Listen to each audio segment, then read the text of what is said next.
I'm Judith Phillips. I'm Professor of Gerontology here at Stirling University, and I was a panel member on the REF 2014, and I'm an assessor in REF 2021. I've also been on the interdisciplinary advisory panel for this forthcoming REF, and will continue in that role through the period of the REF. The main panel itself develops the panel criteria and the working methods and ensures adherence to the guidelines. The sub-panel then contributes to the main panel's criteria setting and working methods, but it's at sub-panel level that the assessment takes place of the outputs, the impact and the environment.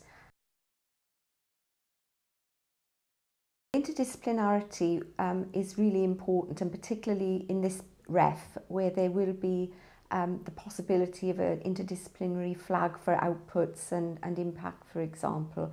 It's critical in gerontology because by the nature of the subject it's interdisciplinary, and also there has been considerable funding opportunities for interdisciplinary research in gerontology and ageing for a number of years. So we should see some exciting work coming forward in all the sub-panels in relation to gerontology. Depth and breadth is really important though, not just within disciplines but between disciplines.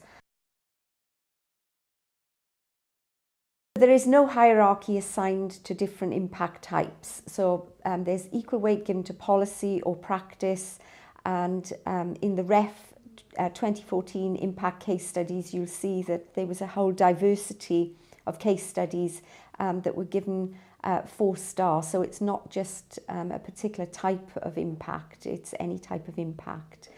The key thing is to make sure that there's evidence behind the impact, and that's absolutely critical. This time, of course, impact through public engagement is acceptable and welcomed. Impact on cultural life, academic impact outside the institution, outside the HEI is acceptable as well. And impacts on teaching are also acceptable this time. There are differences between the 2014 and the 2021 exercises. There's a broadening and deepening of impact in this forthcoming REF exercise. There are some consistencies between the exercises. So, for example, impact remains non-portable.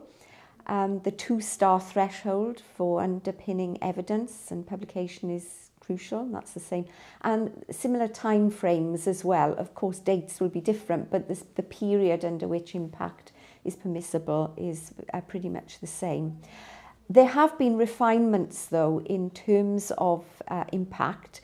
So impact case studies are 25% of the overall quality framework.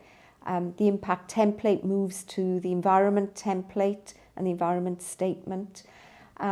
There's guidance coming out on the use of continuing case studies, so we can use the same case studies from the 2014 exercise, and there will be guidance coming out on the specifics of that shortly. And I think there's enhanced clarity on the use of public engagement in impact as well. So several changes with impact, and this time of course it's going to be even more important because people have already had a taste of it in 2014. So it'll be interesting to see how people score in the 2020 REF.